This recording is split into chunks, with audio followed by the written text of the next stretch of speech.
नमस्कार, सिटी न्यूजच्या बातमीपत्रात प्रेक्षकांचं मनपूर्वक स्वागत। आज दिनांक 10 मार्च 2024 वार रविवार। बातमीपत्राची सुरुवात करूया सुविचारमालेने।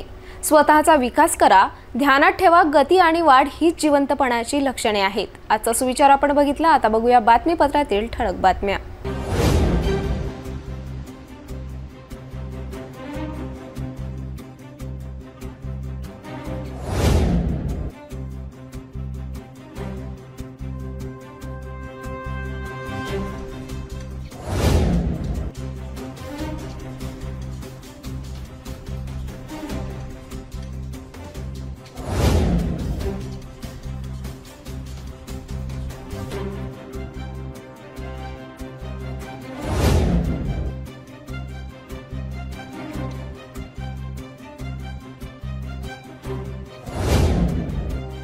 आपण ठळक बातम्या बघितल्या। आता घेऊया छोटासा ब्रेक।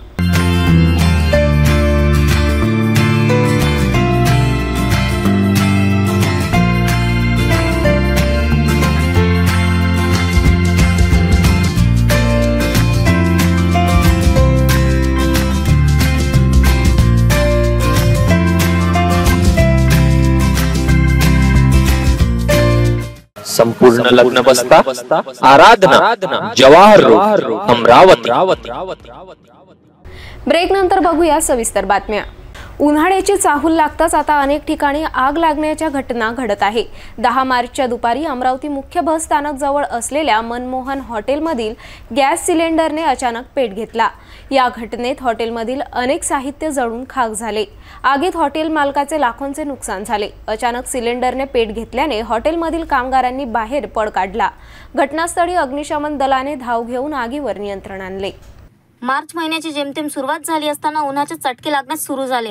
आतापासूनच कुठे घरात आग लागण्याच्या घटना तर कुठे सिलेंडर पेट घेत असल्याच्या घटना घडत आहे। अशीच घटना 10 मार्चच्या भर दुपारी अमरावती मुख्य बस स्थानक जवळ असलेल्या मनमोहन हॉटेल येथे घडली। हॉटेलचे कामगार आपल्या कामात व्यस्त असताना अचानक सिलेंडरने पेट घेतला। याच घटनेने हॉटेलमधील सर्वांनी तात्काळ पळ काढला। या आगीत हॉटेलमधील काही साहित्य बेचिराख झाले। घटनेने परिसरात एकच खळबळ उडाली होती। बाजूच्याच हॉटेल मालकांनी तात्काळ धाव घेऊन आग विझवण्याचा प्रयत्न केला, मात्र आगीने चांगलाच पेट घेतला होता। याचीच माहिती अग्निशमन दलाला होताच ते सुद्धा तात्काळ दाखल होऊन आगीवर नियंत्रण आणले। या आगीत हॉटेल मालक आशिष शर्मा यांचे काही साहित्याचे नुकसान झाले। ग्रामीण पोलीस स्टेशन कार्यरत असलेल्या एका महिला पोलीस कर्मचारीच्या पतीने पोलीस चौकीच्या बाजूलाच गळफास घेऊन आत्महत्या केल्याची धक्कादायक घटना 10 मार्चला तळेगाव दशासर येथे घडली। या प्रकरणात आत्महत्येचे कारण अद्यापही अस्पष्ट आहे।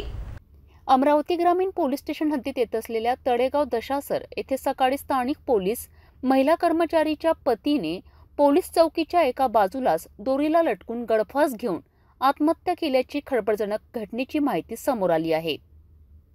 मिळालेल्या माहितीनुसार पोलीस ठाण्यात एक महिला कर्मचारी कार्यरत आहे। पती बाभुळगाव तालुक्यातील पिंपळखुटा या गावात तो शेती करतो। पत्नी व मुलांना भेटण्यासाठी तळेगावात येत असे। 10 मार्चच्या दिवशी अचानक पोलीस चौकी बाजूने पतीने गळफास घेतलेल्या अवस्थेत आढळून आल्याने एकच खळबळ उडाली। नागरिकांनी तात्काळ उपचारासाठी रुग्णालयात दाखल केले, मात्र काही वेळाने त्याचा उपचारादरम्यान मृत्यू झाला। बाभुळगाव येथील पिंपळखुटा गावातील ते रहिवासी होते। शवविच्छेदनानंतर त्याचा मृतदेह कुटुंबियांच्या ताब्यात देण्यात आला। त्याच्या पार्थिवावर त्याच्या मूळ गावी पिंपळखुटा येथेच अंत्यसंस्कार करण्यात येणार आहेत। त्यांच्या आत्महत्येमागील कारण अद्यापही अस्पष्ट आहे। बडनेरा मार्गावरील निंबोरा येथे अनेक वर्षांपासून राहत असलेल्या तृतीय पंथीयात आता 2 गट पडून 2 गटात शाब्दिक वादसह आता हाणामारीच्या घटना घडत आहे। एकमेकांच्या वर्चस्वाच्या वादात हा वाद निर्माण होत आहे। शेवटी याच प्रकरणात एका गटाची तक्रार बडनेरा पोलीस स्टेशन येथे करण्यात आली, तर दुसऱ्या गटाने पोलीस आयुक्तालयात धाव घेतली। बडनेरा जुनी वस्तीतील निंबोरा परिसरात तृतीय पंथाच्या 2 गटात झालेल्या वादाचे पर्यवसन आता हाणामारीत झाल्याने बडनेरा पोलिसात तक्रार दाखल करण्यात आली आहे। गेल्या अनेक वर्षापासून येथे वर्चस्वावरून 2 गटात चांगलाच वाद निर्माण होत आहे। निंभोरा येथे तृतीय पंथाचे 2 गट अनेक वर्षापासून रहिवासी असल्यामुळे एकीने राहणारा तृतीय पंथीय समाज आता वेगळा होतो आहे। याबाबतच्या अनेक तक्रारीच्या नोंदी पोलीस दफ्तरी करण्यात आल्या।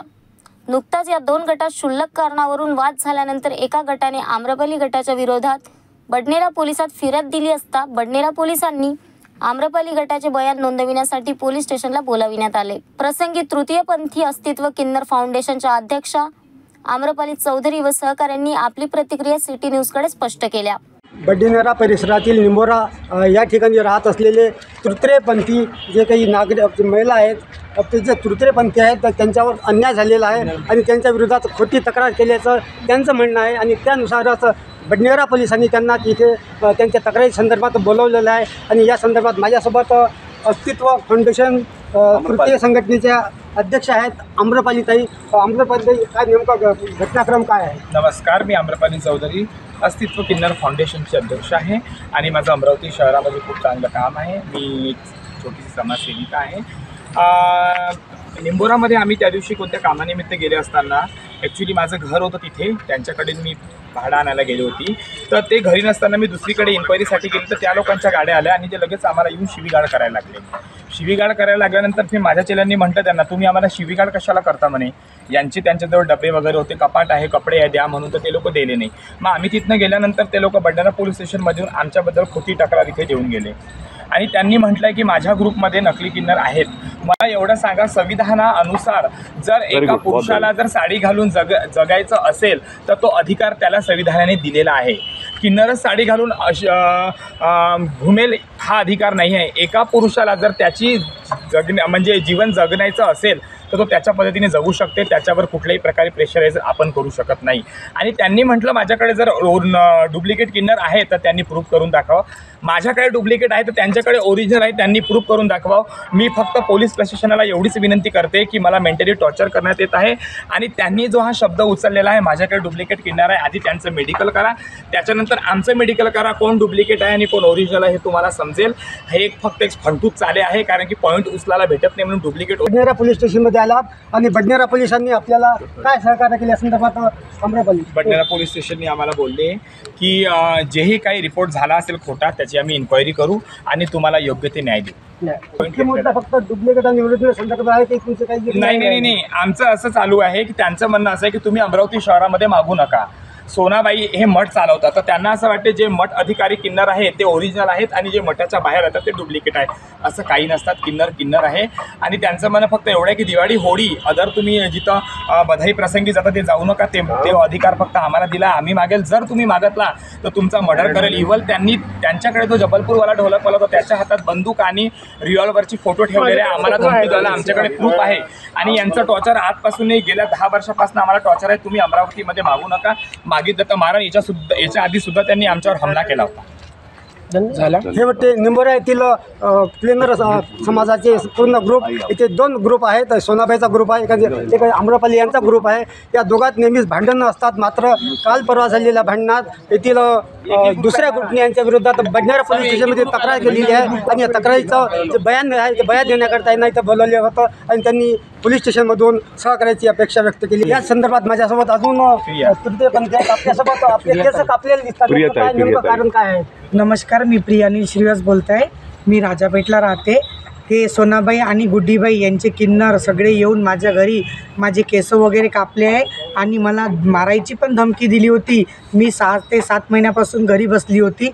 यांनी मला कुठेच मागायला जाऊ दिलेले नाही आणि कुठे मी अमरावती शहराची बच्चा असून मला इव्हन मार्केटमध्ये जायची पण उजागरी नव्हती की यांनी माझ्या मागे 2-3 लौंडे लावले होते की कुठे जर गेली तर हिचा मर्डर कर। यांची खूप ही दादागिरी वाढलेली आहे। का बरं दादागिरी वाढलेली आहे? का बरं आम्हाला संविधानमध्ये अधिकार नाही आहे? तुमच्यावर गुंडे सुद्धा लावलेले आहेत असं यांनी सुद्धा सांगितलं आणि यांच्याकडे फोटो सुद्धा आहेत। तर आपण काय सांगणार या संदर्भात? पहा, मी तो हे म्हणतो, हे स्वतंत्र भारत आहे, आम्ही स्वतंत्र भारताचे स्वतंत्र नागरिक आहे। आम्हाला जगाची पूर्ण आमच्या हमारे मराठी हिंदी बोलो, हम हमारे दिल के हिसाब से, हम हमारी ज़िंदगी के हिसाब से हम अपनी आज़ादी ज़िंदगी जी सकते हैं। इस पे हम हमारे किसी का संविधान ने हमको हक दिया है।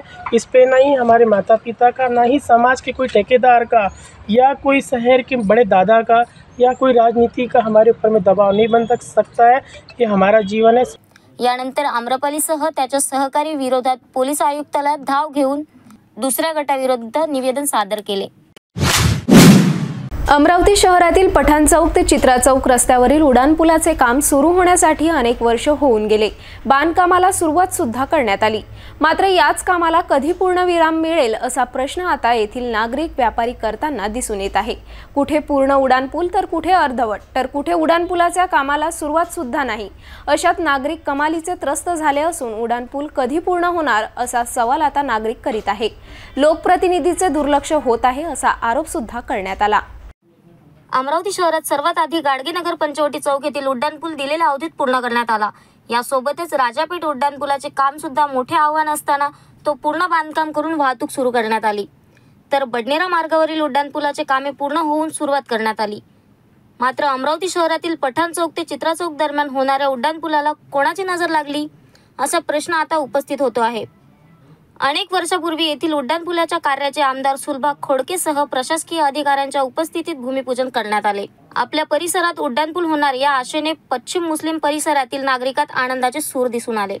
अशातच कामाला जोरदार युद्ध पातळीवर सुरुवात सुद्धा करण्यात आली. मात्र बराच अवधी लोटला. दिलेला कालावधी संपत असताना याच उड्डाणपुलाचे कार्य अद्यापही अंतिम टप्प्यात पोहोचले नसल्याने आता येथील नागरिकात, व्यापाऱ्यात आणि फुटपाथवर व्यवसाय करणाऱ्यात कमालीचा नाराजीचा सूर दिसून येत है. क्या नाम है आपका? मेरा नाम रामजी अमृतलाल गुप्ता है। आपकी क्या व्यापार क्या है? गुप्ता जी तेल घानी और किराने का संचालक हूँ। ये जो उड़ान पुल है कब से काम बन रहे हैं? उड़ान पुल तो वैसा तो इसको कम से कम 3 साल होते आ रहे हैं काम चालू होने को, लेकिन अब तक का काम पूरा हो भी नहीं रहा इनका। अरे काम थोड़ा बहुत करते फिर बंद कर देते, फिर चालू करते फिर बंद करते। उसकी वजह से क्या हो रहा है कि भी कोई धंधे पानी हमारे यहाँ के पूरे ठप हो गए। पहले एक टाइम था कि ये गर्दी तो रहती थी रोड पे, लेकिन सुचारू रूप से आवागमन चलते रहता था। मतलब कि व्यापारों में जो धंधा है वो कितना मतलब फर्क गिरा है इसकी वजह से? व्यापार में धंधा तो ऐसा है कि यानी ये समझ के चलो कि बिल्कुल बस 100% का जो धंधा था ये धंधा पूरा 50% के अंदर आ गया है। कारण क्या होगा इसका? उसका कारण यही है कि बस ट्रैफिक। जो लोग यहाँ पर आकर के इतौरा बाजार एक ऐसी एरिया है कि जहाँ पर आकर के आदमी फुर्सत से आता है और अपना पूरा अपनी जीविका वगैरह का जो सामान है वो आराम से लेता है और अपने घरों पे जाते हैं। दरअसल अब यहाँ पर उसको कैसा है, उसको ना तो गाड़ी खड़ी करने की जगह है, ना कोई ट्रैफिक का कोई सुचारू रूप से यहाँ पर इतना बड़ा है, लेकिन कोई एक ट्रैफिक वाले की कभी ड्यूटी नहीं लगती यहाँ। उल्टा लोग लगे तो कैसा है कि अभी अब 2 साइड से रोड चालू होने की वजह से ऐसा हो गया लोग रॉन्ग साइड चले आए थे। किसी को इधर अगर जाना है तो इतना गोल घूम के आना का पसंद नहीं करते। बस यही इसी की वजह से ट्रैफिक जाम हो जाता है यहाँ पर, और जो लोग आने वाले रहते वो भी। मतलब कि उड़ान पुल जो काम उड़ान पुल से ये तो बंद, ये उड़ान पुल का तो है नहीं, उससे ज़्यादा लोगों का अतिक्रमण है। लोग कहीं भी गाड़ियाँ खड़ी कर देते, कहीं भी जाते। ये फ्रूट वाले हैं, ये इनकी गाड़ियाँ भी कहीं भी आड़ी जड़ी लगा देते। अगर एक ट्रैफिक वाला अगर यहाँ पर रहता है, उनकी अगर कोई ड्यूटी रहती है पुलिस वाले की, तो वो कम से कम वो ट्रैफिक को सुचारू रूप से चला सकता है। अभी ये महानगर पालिका का काम आता है, तो आप क्या आह्वान करना चाहेंगे महानगर पालिका को? महानगर पालिका आह्वान तो यही रहेगा हमारा कि हम तो महानगर पालिका सदैव से अच्छा ही काम करती है वो, लेकिन क्या है उनको भी काम करने के लिए कोई जगह नहीं मिल रही ना, वो भी क्या करेंगे। वो लोग अगर कोई अतिक्रमण करना चाहते तो फिर फ्रूट वाले गाड़ियाँ वाले वो एक हड़ताल जैसा कर देते। ये उड़ान पुल का काम जो अभी बंद है उसके बारे में क्या कहेंगे? वो तो ये तो समझ में ही नहीं आ रहा इनका गणित कि कभी चालू होगा कि नहीं होगा, यही समझ में नहीं आ रहा। आज 3 साल हो गए काम को, लेकिन वो कभी काम चालू करते फिर 3 महीने बंद कर देते, 6 महीने बंद कर देते, फिर एक आधे बार ट्रक गिट्टी ला के डाल देते। ये काम उन्होंने रात में करना चाहिए, रात में करते ही नहीं है, दिन में काम करते। तो दिन में काम करने की वजह से और भी ट्रैफिक जाम हो जाता। जो लोग यानी कहना मतलब आना भी चाहते तो वो काम देगा वैसे भाग जाते। उनको लगता भी यहाँ पर कौन घुसेंगे ट्रैफिक में। आपको क्या लगता है कब तक कि उड़ान पुल का काम पूरा होगा? उनका कोई गाइडलाइन ही नहीं है। वैसा तो देखा जाए तो उनको अगर जो टाइम दिया था उनका वो टाइम तो ख़त्म हो चुका हुआ है। जो उन्होंने जो एक गाइडलाइन दिया था कि 31 दिनों में उड़ान पुल का काम हो जाएगा और चालू भी हो जाएगा, तो तभी तो बनना ही नहीं हुआ, तो अभी कहाँ से चालू करेंगे। आप मांग करेंगे कि जल्द से जल्द उड़ान पुल बनाना? हम तो ये चाहेंगे कि जल्दी से जल्दी अगर पुल का काम चालू हो जाए, काम जल्दी से ख़त्म हो जाए, ताकि ये रोड सुचारू रूप से चल सके। आज कंडीशन इतनी ख़राब चल रही है हमारे यहाँ कि हमारे यहाँ पर आने वाला ग्राहक हमारा ऐसा है कि 2 मिनट नहीं रुकता है वो। हम यानी ये समझ के चलो कि हम सामने खड़े रह करके वो आया गिरे तो हम उसकी राह देखते हैं, तुरंत उसी टाइम उसको 1 मिनट में 2 मिनट में सामान दे के मोकला करना पड़ता है, नहीं तो ट्रैफिक जाम होता है। तो अगर मान लो अगर ये चालू हो जाता है तो हम तो शासन से गुहार करेंगे कि भाई कि जल्दी जल्दी काम चालू करो और पूरा ख़त्म करो। और ये जो पुल बना हुआ है भविष्य के हिसाब से बनाया उन्होंने, वैसे तो पुल की आवश्यकता ही नहीं थी, लेकिन फिर भी उन्होंने बनाया तो कम से कम वो बना करके काम को ख़त्म करना चाहिए। क्या बोलेंगे, 4 साल से जो है उड़ान पुल का काम चालू है, अभी तक उड़ान पुल का काम पूरा हो नहीं पाया है, क्या कारण होगा? अभी का क्या है, मजदूर आते वो थोड़ा कचरा वचरा साफ सुफ करते और चले जाते। अभी तो कम से कम कितने महीनों से काम बंद पड़ा हुआ है यहाँ। अब ऐसी रहेगा तो पुल का काम हो नहीं सकेगा। आज बोलो तो 7 साल से पुल का काम चालू है। ये दुकानदारों की इतनी परेशानी हो गई यहाँ पे कि दुकानदार बहुत परेशान हो गए यहाँ पे। एक तो ट्रैफिक इतना हो जाता, लोग राउंड साइड जाते इधर से। इसकी अब छोटा सा रोड हो गया, ये उड़ान पुल नहीं रहता था, अगर रोड चौड़ा कर देते थे तो सबका रोजी रोटी चलती थी इसमें, है ना। अब ये उड़ान पुल आज देखो कितने महीनों से काम बंद पड़ा हुआ है, कितने महीनों से काम बंद पड़ा हुआ है। अभी भी देख लो चौक पे काम चालू है, कितना ढीला काम चालू है। देखो आप उड़ान पुल की वजह से व्यापारियों में जो है क्या फ़र्क गिरा है? बहुत फ़र्क पड़ा, आधे से ज़्यादा फ़र्क पड़ा हुआ है यहाँ पे। इतना फ़र्क पड़ा हुआ है कि अगर अब पहले के धंधे में और आज के धंधे में ज़मीन आसमान का फ़र्क है। पहले लोगों को गाड़ी पार्किंग लगाने की जगह होती थी, अभी तो आदमी खड़े रहने को जगह नहीं है यहाँ पे। आदमी अगर एक खड़ा हो गया तो उधर से बड़ी गाड़ी आती, ट्रक आता, वो हटा वो गिराक चले जाता। यहाँ इतनी दुकानदारों को परेशानी है कि आज तक की परेशानी नहीं। जब से ये उड़ान पुल का काम चालू हुआ, जब से इतनी तकलीफ हो रही कि बहुत तकलीफ हो जा रही है। ये समझ लो कि आधे से ज़्यादा अंदर कम हो गई है बिल्कुल। आपको क्या लगता है उड़ान पुल का काम 4 साल से मतलब हो नहीं पाया, क्या कारण होगा उसके? अब 4 साल से तो साहब काम बंद पड़ा हुआ है इसका। अब मजदूर देखता मैं दिन भर में 1-2 मजदूर दिखते हैं और वो चले। 1-2 मजदूर का काम नहीं है ना ये। यहाँ बोले तो कम से कम 50 मजदूर का काम है। इतना बड़ा जब उड़ान पुल बन रहा तो 50 मजदूरों का काम है। यहाँ 2 मजदूर आते, कचरा हटाते, तो वापस चालू हो जाता। वो उड़ान पुल में वापस से कचरा जमा हो जाते। आप खुद ही देख लो कि ये देखो कितनी परेशानी हो रही है लोगों को अभी। आप क्या आह्वान करेंगे प्रशासन को? मैं तो प्रशासन को ये आह्वान करूँगा भाई कि जल्दी से जल्दी, जितने जल्दी हो जाए उतने जल्दी उड़ान पुल का काम पूरा कर दो और उड़ान पुल चालू हो जाए। इससे थोड़ी हमारी समस्या है खत्म। क्या नाम है आपका? जगदीश सिरवाते। क्या कहेंगे अभी 4 साल से जो काम बनपा का चालू है, ये उड़ान पुल का काम चालू है, क्या अभी ये कब पूरा होता कब नहीं क्या मालूम। अभी तो लोग बोलते भी इसको और 5 साल लगेंगे। बहुत परेशानी है उड़ान पुल से। उड़ान पुल से देखो कोई भी अपनी गाड़ी यहाँ लगा के चले जा रहे हैं। लोग दुकानों के लिए पार्किंग के लिए हमने बनाए थे जगह। तो लोग सवेरे से गाड़ी खड़ी लेके आते, शाम को घर को लेके आते। उसके बाद में हाथ गाड़ी वाले देखो अपने जहाँ मन में आ रहा है वहाँ गाड़ी लगा दे रहे। पूरे देखो अतिक्रमण फैला के रखे पूरा। उड़ान पुल के बारे में मतलब कि व्यापारियों के धंधे पे कितना फर्क? बहुत फर्क गिरा है। आज ख़त्म हो गया मामला। 75% गिराकी ख़त्म हो गई। कारण क्या है उसके पीछे का? कारण मतलब छोटा रास्ता हो गया, आ ही नहीं सकता ना कोई। इधर से आने वाले को ये रोड है, इधर से ट्रैफिक जा रहा है तो इधर से आने वालों के लिए जगह ही नहीं है। पहली बात बस ये बोलना कि भाई जल्दी से जल्दी उड़ान पुल का काम ख़त्म करो, जो होगा वो होगा। अभी कब से बंद है काम? कब से बंद है? ये काम तो क्या कभी उधर चालू है, कभी उधर चालू है, यहाँ तो बंद ही है। कितने साल हो गए अभी काम चालू हो रहा है? ये काम को 4 साल हो गए चालू होने को, लेकिन अभी तो कुछ भी नहीं हुआ। कुछ अड़चन ही अड़चन है, क्या करेंगे? जैसा हो रहा है वैसा कर रहे, क्या करेंगे उसके लिए? आप क्या बताएंगे कि अभी तक काम पूरा होने को होना था या नहीं? अरे ये एक ही साल में पूरा होने को होना था। अभी तो 4 साल में पूरा नहीं होता। लोग बोलते अभी और उसको 5 साल लगते करके। इसके बारे में अभी आपने कुछ प्रशासन के मतलब की इन्फॉर्मेशन ली है? नहीं, कुछ भी नहीं। कोई आया ही नहीं। नहीं प्रशासन का कधी काम सुरू तर अनेक दिवस बंद ठेवल्याने येथील मार्गावर उड्डाणपूल आताही अर्धवट आहे. उड्डाणपुलाचे काम अर्धवट असल्यामुळे ये-जा करणाऱ्या नागरिकांना मोठा त्रास होताना दिसून येतो आहे. यामुळेच व्यापाऱ्याच्या व्यवसायावर मोठा परिणाम होत असल्याचा आरोप व्यापाऱ्यांनी केला आहे. वाहन पार्किंग करताना जागा नसल्यामुळे अनेक खरेदी करणाऱ्या नागरिकांना त्रास होत असल्यामुळे व्यापारी सुद्धा त्रस्त झाले आहे. आणि रस्त्याच्या मध्ये अतिक्रमण जागेत फळं विकणाऱ्यांच्या गाड्या लावत असल्याने वाहतुकीला मोठा त्रास होत आहे. अशातच याच मार्गावर अनेकदा अपघात सुद्धा घडले आहे. उड्डाणपुलाचे काम लवकरात लवकर करण्यात यावे अशी मागणी व्यापाऱ्यांनी केली आहे. भेटूया एका छोट्याशा विश्रांतीनंतर. किचन गृहिणी से जुड़ा एक अटूट हिस्सा, जहां उसे मिले हर एक चीज अपनी सही जगह पर। इसलिए Amba stainless steel kitchen trolley आपको लगने वाली साइज अनुसार, आपके किचन के अनुसार बिल्कुल आपकी इच्छा अनुसार उच्चतम क्वालिटी के किचन ट्रॉलीज मैन्युफैक्चरिंग से सीधे आप तक, यानी 100% वाजिब दाम, ना देखभाल की जरूरत, ना जंग लगने की परेशानी, आसानी से वॉश करने हेतु उत्कृष्ट कैरियर सिस्टम, साथ ही स्टेनलेस स्टील जीना रेलिंग, डेकोरेटिव ग्रिल एवं गेट भी हम बना कर देते हैं। Amba stainless steel kitchen trolley, Dastur Nagar Chowk के पास, MIDC रोड, अमरावती, महाराष्ट्र। विश्रांतीनंतर पुन्हा आपले स्वागत। कोरोनापासून बंद करण्यात आलेली अमरावती पुणे ही रेल्वे आता खासदार नवनीत राणा, राज्यसभा खासदार डॉक्टर अनिल बोंडे यांच्या सततच्या पाठपुराव्यामुळे आता पुन्हा सुरुवात झाली आहे। 9 मार्चला रात्री याच रेल्वेला हिरवी झेंडी दाखवून पुणेकडे रवाना करण्यात आली। या दरम्यान आता पुण्याला नोकरी करणारे तसेच शिक्षण घेणारे सोबत व्यापाऱ्यांनी खासदार नवनीत राणा यांचे आभार मानले आहे। अमरावती राहणारे आणि पुण्यात नोकरी करणाऱ्यांना तसेच व्यापाऱ्यांना खुशखबर आहे। आता पुन्हा अमरावती ते पुणे रेल्वे पुन्हा 9 मार्चपासून सुरुवात करण्यात आली आहे।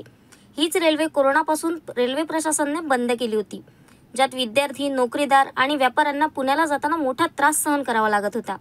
याचीच दखल खासदार नवनीत राणा आणि राज्यसभा खासदार डॉक्टर अनिल बोंडे यांनी घेऊन रेल्वे मंत्रीकडे सतत पाठपुरावा करण्यात आला आणि शेवटी अमरावती पुणे रेल्वेला केंद्र सरकारने हिरवी झेंडी दाखवली। याच रेल्वेला 9 मार्चला खासदार नवनीत राणा, राज्यसभा खासदार डॉक्टर अनिल बोंडे यांनी हिरवी झेंडी दाखवून पुण्याकडे रेल्वे रवाना करण्यात आली। फोटो निकाला अच्छे वाले बस ये काल तू काल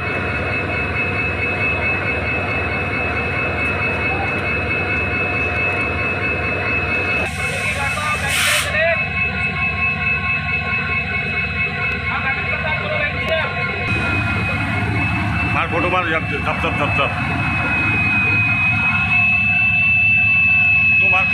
फोटो मार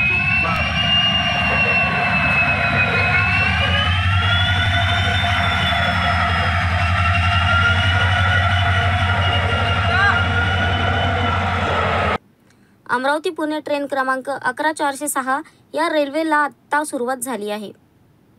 ही गाडी वाशिम, हिंगोली, पुणेला जाईल। कोरोनापासून बंद असलेली ही गाडी आता कायमस्वरूपी नवीन रेल्वेगाडी सामान्य तिकीट दरानुसार धावणार। 11405, 11406 पुणे अमरावती पुणे एक्सप्रेस आता द्विसाप्ताहिक करण्यात आली आहे। कोविडचे पहिले ही आपली जी ट्रेन आहे अमरावती पुणे अमरावती, ही जी ट्रेन सुरू होती आणि ते 17 तास लावायची, आज आपण ती रिस्टार्ट परमनंट झालेली आहे हप्त्यातून 2दा। आणि आज त्याला बोंडे साहेब आमचे राज्यसभा मेंबर आणि मी आपण जे प्रयत्न केला, जे कोविडचे पहिलेचे जे वेळ होता, आज ती 20 तास घेत आहे, पण आम्ही येणाऱ्या काळामध्ये त्याला परत 17 तास करणार आहे, जिथे लूज टायमिंग आहे। अमरावती, वाशिम, अकोला, लातूर या मार्गाने निघणारी आणि आज तिला सुरू केला आणि तिचे पाठोपाठ जी रेग्युलर ट्रेन आहे अमरावती पुणे, पुणे अमरावती, जी रेग्युलर बेसिसवर चेअर कार चालत आहे, तिथे रेग्युलर चालणार आहे, पण हे हफ्त्यामध्ये 2दा आहे। पण हिचं जे वेळ वाढलेला आहे त्याचाही वेळ आम्ही कमी करून घेणार आहे। आणि हिच्यासाठी आमचे केंद्र शासन, आमचे देशाचे प्रधानमंत्री, आमचे रेल मंत्री अश्विन वैष्णव साहेब आणि राज्यमंत्री दानवे साहेब यांच्याकडे जे पाठपुरावा आम्ही कंटिन्यू केला आणि पुण्यामध्ये अभ्यास करणारे, नोकरी करणारे जे मुलं आहेत त्यांच्यासाठी सगळ्यात जास्त बेनिफिट करणारी ही दोन्ही ट्रेन आहे। तर मला वाटते प्रयत्नाला देव भेटते आणि यश भेटते, त्याच पद्धतीने आम्ही प्रयत्न केले। आणि पुण्यासाठी जे प्रॉब्लेम्स होत्या फेस्टिवलमध्ये, जे बसेसवाले 4-4, 5-5 हजार रुपये घेत होते, आता या ट्रेन जे रेग्युलर चालू आहे त्याच्यामध्ये 250 रुपये आणि हे नॉर्मल जे रेग्युलर ट्रेन सुरू झाली आहे अमरावती, वाशिम, अकोला, लातूर या मार्गाने, ती सुद्धा हप्त्यात 2दा झालेली आहे। मला वाटते केंद्राने प्रत्येक गोरगरिबांची जाण ठेवून, विद्यार्थ्यांची जाण ठेवून त्यांच्या भविष्याचा विचार करून हे दोन्ही ट्रेन माझी अमरावतीवरनं सुरू केली आहे। त्याच्यासाठी आमचे केंद्राचे प्रधानमंत्री, दोन्ही रेल्वे मंत्र्यांना मनापासून खूप खूप धन्यवाद करतो। अमरावती ते पुणे व्हाया लातूर ही ट्रेन, ही रेल्वे सुरू झालेली आहे आणि आज मला अतिशय आनंद होतो आहे की अमरावतीच्या लोकप्रिय खासदार नवनीत राणा आणि आम्ही सर्व कार्यकर्त्यांसह प्रधानमंत्री नरेंद्रजी मोदी यांच्या आशीर्वादाने, त्याचप्रमाणे रेल्वे मंत्री अश्विनीजी वैष्णव यांच्या प्रयत्नाने, रावसाहेब दानवे रेल्वे राज्यमंत्री यांच्या प्रयत्नाने ही रेल्वे सुरू झाली आणि अमरावतीकरांना मराठवाड्याशी जोडणारी पुण्याशी जोडणारी, पश्चिम महाराष्ट्राशी जोडणारी ही अतिशय महत्त्वपूर्ण रेल्वे आहे आणि रोज संध्याकाळी 7:30 वाजता ही सुरू होणार आहे आणि या माध्यमातून मराठवाड्याला जी रेल्वेशी कनेक्टिव्हिटी नव्हती ती अतिशय सुंदररित्या मिळणार आहे आणि म्हणून मी माननीय प्रधानमंत्री नरेंद्रजी मोदी, त्याचप्रमाणे रेल्वे मंत्री अश्विनीजी वैष्णव, रावसाहेबजी दानवे यांचं मनपूर्वक आभार मानतो आणि अमरावती पुणे हा विद्यार्थ्यांसाठी त्याचप्रमाणे युवकांसाठी रोजगारासाठी अतिशय महत्त्वाची कनेक्टिव्हिटी आहे आणि त्यासाठी अगोदरच एक 10:50ची ट्रेन जी डायरेक्ट अमरावती ते पुणे आहे, जी सकाळी 11:30 वाजता पोचते, ती तर रेग्युलर सुरू आहे. परंतु खासदार नवनीत राणा, आम्ही संयुक्त प्रयत्नांनी जेव्हा विनंती केली तेव्हा ही मराठवाड्यावरून जाणारी रेल्वे सुरू झाली. त्याबद्दल शासनाचं, केंद्र शासनाचं, प्रधानमंत्र्याचं, रेल्वे मंत्र्याचं अभिनंदन आणि आभार मानतो आणि सर्व रेल्वे प्रवाशांना मनपूर्वक शुभकामना देतो. जय हिंद, जय भारत. यावेळी भुसावळ डिव्हिजनचे DC MAK पाठक, रेल्वे अधिकारी Wakgulde, Amravati station manager Lohkare, police अधिकारी संजय वर्मा, सिन्हा मीना, चारदेव आदी रेल्वेचे अधिकारी उपस्थित होते. तर युवा स्वाभिमान पक्षाचे पदाधिकारी उमेश ढोणे, नितीन बोरेकर, विनोद गुहे, सचिन भेंडे, ॲडव्होकेट दीप मिश्रा, अश्विन उके, पराग चिमोटे, लकी पिवाल, दीपक ताथोड, मंगेश कोकाटे, सचिन सोनवणे, पप्पू सुंडे आदी उपस्थित होते. नागपूर शहरातील एका सभागृहात किचन किट वाटपाचा कार्यक्रम भाजपा वतीने आयोजित केला असता सभागृहात क्षमतेपेक्षा जास्त नागरिक दाखल झाल्याने अचानक गर्दीत चेंगराचेंगरी झाल्याने एकमेकांच्या अंगावरून नागरिकांनी धाव घेतल्याने या चेंगराचेंगरीत एका महिलेचा दुर्दैवी मृत्यू घडल्याची धक्कादायक घटना 10 मार्चला घडली. अशातच आता लोकसभेच्या तोंडावर भाजपा पक्षाच्या कार्यक्रमावर आक्षेप घेतला जात आहे. लोकसभा निवडणुकीचे आता सर्वत्र वेध लागले असताना याच निवडणुकीची आचारसंहिता कधीही जाहीर होऊ शकते. अशातच अनेक पक्ष पदाधिकारी आपापल्या पक्षाच्या अंतर्गत अनेक सामाजिक कार्यक्रमासह अनेक योजना राबविताना दिसून येत आहे. अशाच कार्यक्रमाचे आयोजन करीत असताना मात्र अचानक झालेल्या चेंगराचेंगरीत एका निष्पाप महिलेला आपले प्राण गमवावे लागण्याची धक्कादायक घटना नागपूर शहरात घडली. नागपूर शहरातील भाजपा पक्षाच्या वतीने रेशीमबाग परिसरातील सुरेश भट सभागृहात कामगार कल्याण विभागाअंतर्गत घरगुती साहित्याचे वाटप कार्यक्रमाचे आयोजन करण्यात आले होते. मात्र याच कार्यक्रमात किट घेण्यासाठी क्षमतेपेक्षा जास्त नागरिकांनी मोठी गर्दी केल्याने किट घेण्याच्या धावपळीत अचानक चेंगराचेंगरीचा प्रकार घडून एका महिलेचा मृत्यू झाला. भारतीय जनता पार्टीची कार्यकर्ता आहे आणि कार्यकर्ता असल्यामुळे माझं जे मत आहे की आपापल्या वस्तीमध्ये हा प्रत्येक वस्तीमध्ये कॅम्प लागला पाहिजे. प्रत्येक प्रभागात प्रत्येक कार्यकर्त्यांनी, प्रत्येक नगरसेवकांनी आपापल्या प्रभागामध्ये हा कॅम्प ठेवला पाहिजे आणि आम्ही ही मागणी केली होती की प्रत्येक आपल्या प्रभागामध्ये स्वतःच्या नगरसेवकांनी स्वतःच्या याच्यांनी एक कॅम्प ठेवला पाहिजे म्हणून. पण हा कॅम्प इथे ठेवण्यात गेलेला आहे. इथे ठेवण्यात गेला असल्यामुळे एका ठिकाणी असल्यामुळे इतकी काही हे होऊन राहिलेली आहे. लोकांचा इतका जीव जाण्याचा प्रयत्न झालेला, जीव गेलेले आहेत आणि खूप अक्षरता खूप मोठा हे होऊन राहिलेला आहे. असा हा कॅम्प एकाच जागी न ठेवता प्रत्येक प्रभागामध्ये ठेवण्यात गेला पाहिजे.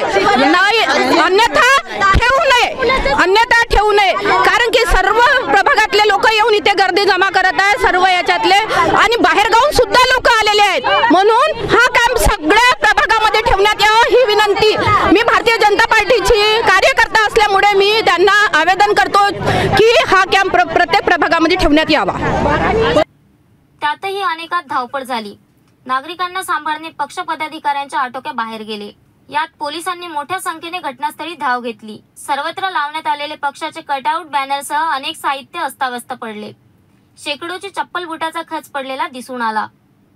कामगार कल्याण अंतर्गत योजनेचे किट वाटप करण्याचा कार्यक्रम आयोजित करणे भाजपा पक्षाला चांगलेच महागात पडल्याचे दिसून येत आहे. आता याच दुर्दैवी घटनेवर विरोधी पक्षाचा संतापजनक प्रतिक्रियासह अनेक नागरिकांचा संताप दिसून येणार आहे. अमरावती शहरात निर्माण झालेले राजवीर जनहित संघटना आता महाकाय वटवृक्ष तयार होऊन सर्व जिल्ह्यात कार्यकर्ता शाखा निर्माण होत आहे। संघटनेचे संस्थापक अध्यक्ष रहमत खा उर्फ प्रमुख पत्रकार यांनी स्थापन केलेल्या संघटनेत आज शहर ग्रामीण भागातील हजारो कार्यकर्ते सहभागी होत आहे। अशा जिल्हास्तरीय कार्यकर्ता मेळाव्याचे आयोजन मुस्कान हॉल येथे आयोजन करून आगामी लोकसभाच्या पार्श्वभूमीवर गोरगरिबांचे प्रश्न व राजवीर संघटनेच्या समस्या निकाली लावणार अशांनाच साथ मिळेल अशी प्रतिक्रिया रहमत खा उर्फ प्रमुख पत्रकार यांनी स्पष्ट केली। आपको झांसी की रानी बनना पड़ेगा, मैंने हर बार बताया। झांसी की रानी कितने लोग पहचानते हैं? आलू बर्गर हाँ शाबाश हर मीटिंग में मैंने बताया झांसी की रानी अपने हक अधिकार के लिए पीछे बच्चा हाथ में तलवार दे रहे अंग्रेजों को, दनादन देते चलेगी अंग्रेजों को, नहीं के लिए अपने हक अधिकारों के लिए। तो आपको किसके लिए लड़ना है? अपने हक और अधिकारों के लिए। रम्मू भाई बोलेंगे वो, ठीक है? कितने नौजवान साथियों को समझ में आया? हाथ ऊपर करें, सबको समझ आया माशाल्लाह, सबको समझ में आ गया। तो अभी संघर्ष करें और संघर्ष में रहें। आप हमारा साथ दें, हम आपका साथ दें, देखिए। लेकिन आपको एक बात और बाजी समझा देता हूँ मैं। मेरी माँ बहन जितनी भी बैठे हैं, मेरे नौजवान साथी बुजुर्ग, मेरे नाम की पावती लेके कोई भी आएगा, मेरे नाम की पावती लेके कोई भी आएगा तो आपने एक्सेप्ट करना नहीं है। जब तक के रम्मू भाई नहीं आते और आपको रूबरू के चेहरा नहीं दिखता तब तक के आपको मानना नहीं। मेरी आवाज सुनो, आवाज के दुनिया के दोस्तों बोलते ना मेरी आवाज में खुद आके आपको रूबरू होगा, मेरी आवाज सुनाऊंगा कि बाजी है ये अपने साथ है, ये संघर्ष करने वाले ये है इंडिपेंडेंट। ये बातें होगी। मेरे बाद में कोई भी अगर बोलता है अरे बाजी हमको रम्मू भाई ने बोले आपको कुछ अपना है, भाईजान आपको रम्मू भाई ने बोले तो ऐसा करना है, नहीं। आज हम आपके लिए 90% तक के 85% तक के लड़ाई लड़ रहे हैं बिना पैसे के। बिल्कुल बराबर है, बिना पैसे और सिर्फ आपके दुआओं के साथ। अभी मैंने आपको आधा घंटे घंटे में जो बातें कर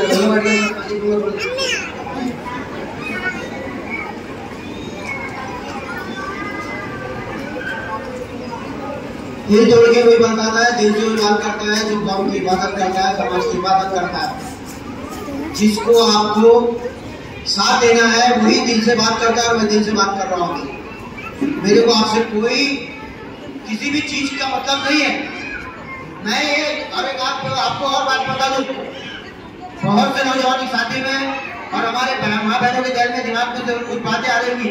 मैंने आपको हर बार हर मीटिंग में ये शब्द दिया है कि इलेक्शन में खड़े रहना हमको नहीं है, राजनीति करना हमको नहीं है। इनको मालूम है, इनको अधिकारियों ने बताया था थोड़ा खड़े हो जाओ, थोड़ा खड़े हो जाओ, खड़े हो जाओ। इनको अधिकारी ने बताया था, क्या बताया था?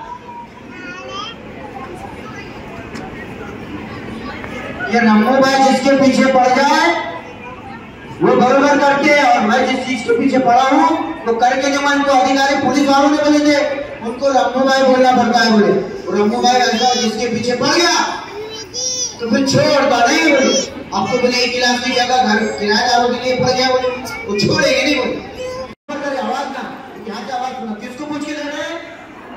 इलेक्शन में आप आज वोट भी देगा, देना भी किसको है मैं आपको बताऊंगा। जो आपके हक के लिए, आपके अधिकारों के लिए जो मांग हम मांग रहे हैं, किराएदारों के लिए, घर के लिए, पैन कार्ड के लिए, अगर हम जो बात कर रहे हैं वो बात अगर शासन तक ले जाता हो, लोकसभा तक ले जाता हो, विधानसभा में ले जाता हो, ऐसे ही इंसान का समर्थन भी राजनीतिक संगठन करेगा और आप उनको भी उन्हीं को साथ देना।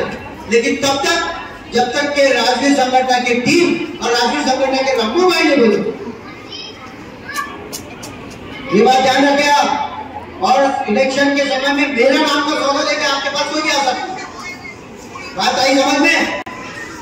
रम्मू भाई ने बोले वोट करो, रम्मू भाई ने बोले वोट करो, रम्मू भाई ने बोले फलाना करो, रम्मू भाई ने बोले कुएं में घुस जाओ। रम्मू भाई के बोलने में जब तक के रम्मू भाई सामने नहीं आते तो कुएं में क्या समंदर में नहीं निकलता, ऐसा तो उठ जाएंगे। ये बात ध्यान रखिए आप कि मेरे नाम का गलत इस्तेमाल करके बहुत से लोग आ सकते हैं, लेकिन मेरे को अगर जरूरत है तो मैं खुद आऊंगा। राजवीर संगठन की टीम आपको फोन करेगी, राजवीर संगठन वाले आपकी बैठक लेंगे, कब निर्णय लेंगे? जब तक के रमू भाई आते नहीं तब तक के कोई निर्णय होगा नहीं। और इलेक्शन खत्म हुई आचार तो रमू भाई फिर वो काम के लिए तैयार हो गए। आएगा समझ में? ये बात ध्यान रखिए। कुछ लोग आने वाले थे, आमदार भी आने वाले थे हमारे पास, आज किसी कारणवश रुके हैं वो। उनका बोलना था कि हम भी विधानसभा में बात रखते हैं, रमू भाई तुम लड़ रहे हो, इसलिए लड़ रहे हैं। भाई आपको जरूरत है, आप आ सकते, हमसे मुताबिक हो सकते, बात कर सकते, लेकिन आपको काम हमारे बनी को भाई करना पड़ेगा, तब हम आपका साथ हैं। तब तक के कोई साथ नहीं देगा। आई बात समझ में? किसी को कुछ पूछना है, मैंने हर मीटिंग में, हर बैठक में, आज ये हॉल इसलिए दिया, हॉल इसलिए दिया हमने कि धूप का टाइम है, रात ये मीटिंग जो है रमजान महीने की आखिरी मीटिंग है, रात की रमजान महीना शुरू हो रहा है, अब मीटिंग होगी नहीं। नागपूर जिल्ह्यातील पारडी येथे सुरू असलेल्या कत्तलखाने बंद करण्याची मागणी राष्ट्रीय श्रीराम सेनासह पीठाधीश्वर शक्ती महाराज यांनी केली असून आता अमरावतीनंतर कामठी शहरात सुरू असलेली कत्तलखाने बंद करण्याचा एल्गार शक्ती महाराज यांनी पुकारला आहे। याबाबत बैठक घेऊन शक्ती महाराज यांनी पत्रकार परिषदेत माहिती स्पष्ट केली। बोलो हनुमान जी महाराज की जय। हे मेरे मीडिया वासी, आज मैं महाकाली माता के आशीर्वाद से, महाकाली माता की प्रेरणा से जिस गांव में मैं आया हूं उस गांव का क्या नाम है? पवन गांव। अपने हनुमान जी महाराज का एक नाम क्या था? पवन पुत्र हनुमान। तो मैं ऐलान करता हूं श्री महाकाली माता शक्तिपीठ प्रतिष्ठान अमरावती की ओर से श्री राष्ट्रीय राम सेना अमरावती की ओर से आज मैं ये ऐलान करता हूँ, इस गांव में मैं आया हूँ, इस भूमि पे मैं आया हूँ, जिस भूमि पे मैं, जो मेरे आमरण उपोषण पे ये मेरे भाई साहब लोग जो बैठे हैं भूखे प्यासे, इन्होंने अन्न जल नहीं लिया अभी तक के, कि इस जमीन पे, ये जमीन जिसकी है वो मालिक देने को तैयार नहीं है, तो भी उस मालिक के ऊपर ज्यादा दबाव डाल के, प्रेशर डाल के उस मालिक को दौड़ दपेट करके यह जमीन कत्ल खाने के लिए मांग रहे हैं। और आज हम लोग पवन पुत्र के गांव में आए हुए हैं और अभी 22 तारीख को हमारे देश के पंतप्रधान नरेंद्र मोदी जी, इनके हस्ते अयोध्यापुरी राम जी का जन्म प्राण प्रतिष्ठा हो चुकी है। उस प्राण प्रतिष्ठा के शुभ अवसर पे जैसा मेरे को हमारे बहन लोगों ने फोन करे और हमारे माताएं बहनों ने फोन करे कि आपको इस गांव में आना पड़ता है, इस भूमि पे पवन गांव के, क्योंकि यहाँ पे 8 से 10 एकड़ है, 30 एकड़ का टुकड़ा, इसमें 8 से 10 एकड़ के अंदर ये लोग कत्तलखाना बनाने जा रहे हैं। और हम लोग, हमारे सेंटर गवर्नमेंट, हमारे कट्टर हिंदू देश के पंतप्रधान नरेंद्र भाई मोदी और हमारे अमित शाह जी और जेपी नड्डा जी और मैं महाराष्ट्र गवर्नमेंट, हमारे कट्टर हिंदू देवेंद्र फडणवीस सर जी से आज मैं महाकाली माता शक्तिपीठ अमरावती की ओर से एका घरकाम करणाऱ्या महिलेने चोरी केल्याची तिच्या विरुद्ध तक्रार दाखल करण्यात आली आणि पोलिसांनी तिला चौकशीच्या नावाने पोलीस स्टेशन बोलावून तिची बेदम पिटाई केल्याची तक्रार तिच्या नातेवाईकांनी केली। हा मारहाणीचा व्हिडिओ सोशल मीडियावर व्हायरल सुद्धा झाला। हा गंभीर प्रकार पुण्यातील हडपसर पोलीस स्टेशन हद्दीत घडला। या गंभीर प्रकरणाची वरिष्ठ पोलीस अधिकाऱ्यांनी दखल घेत दोषी पोलिसांना निलंबित करण्यात आले। चोरीचा आरोप करण्यात आलेल्या घरकाम करणाऱ्या एका महिलेला चौकशीच्या नावाने पोलीस स्टेशनला बोलावून तिची पोलिसांनी बेदम पिटाई केल्याचा आरोप महिलेच्या नातेवाईकांनी केला आहे। हाच मारहाणीचा व्हिडिओ सोशल मीडियावर व्हायरल झाल्याने शेवटी याची गंभीर दखल पोलीस उपायुक्तांनी घेऊन पोलिसांविरुद्ध कारवाई करण्यात आली। हा प्रकार पुणे शहरातील हडपसर पोलीस स्टेशन हद्दीतील मगरपट्टा पोलीस चौकीत घडला। यात पोलीस उपायुक्त ए राजा यांनी तात्काळ दखल घेऊन सहाय्यक पोलीस निरीक्षक दरेकर, महिला पोलीस कर्मचारी उषा सोनकांबडेसह वैशाली उदमले या तिघांना निलंबित करून त्यांच्या विरुद्ध गुन्हे दाखल करण्यात आले। या प्रकरणाची आता सखोल चौकशीचे आदेश सुद्धा उपायुक्त ए राजा यांनी दिले आहे। पोलीस स्टेशन हद्दीमध्ये एक महिला तक्रारदार पोलीस स्टेशनला तक्रार दिली होती त्यांच्यावर एक चोरीच्या गुन्ह्याचा संशय होते म्हणून पोलिसांनी त्यांना बोलविले होते. त्यांच्यामध्ये त्यांचा आरोप आहे पोलिसांनी त्यांना मारहाण केली. त्यांच्यामध्ये एक पोलीस अधिकारी आणि 2 महिला पोलीस अंमलदार होते असे त्यांच्या तक्रार होते. त्यांच्या गंभीर दखल घेऊन त्यांच्या तात्काळ मेडिकल तपासणी करून घेतली. त्यांच्यामध्ये प्रथमदर्शी काही जखमा दिसले. त्या अनुषंगाने एक अधिकारी आणि 2 महिला अंमलदार त्यांच्यावर पोलीस स्टेशनला गुन्हा दाखल झालेले आहे. तसेच त्यांच्यावर निलंबनचा आदेश वरिष्ठांच्या मार्फत करण्यात आलेले आहे. आता त्यांच्या सखोल चौकशी करण्यासाठी प्राथमिक चौकशी दिलेली आहे. प्राथमिक चौकशीमध्ये त्यांच्या सर्व गोष्टीला सर्व प्रकरण कसे घडले, कशामुळे बोलले, काय झाले, कोण कोण साक्षीदार होते, हे सर्व गोष्टीच्या सखोल चौकशी होऊन त्यांचा अहवाल सादर होईल. त्या अनुषंगाने वरिष्ठ अधिकाऱ्यांच्या मार्फत त्यांच्या पुढच्या कारवाई. जाता जाता पुन्हा एकदा आजच्या ठळक बातम्या.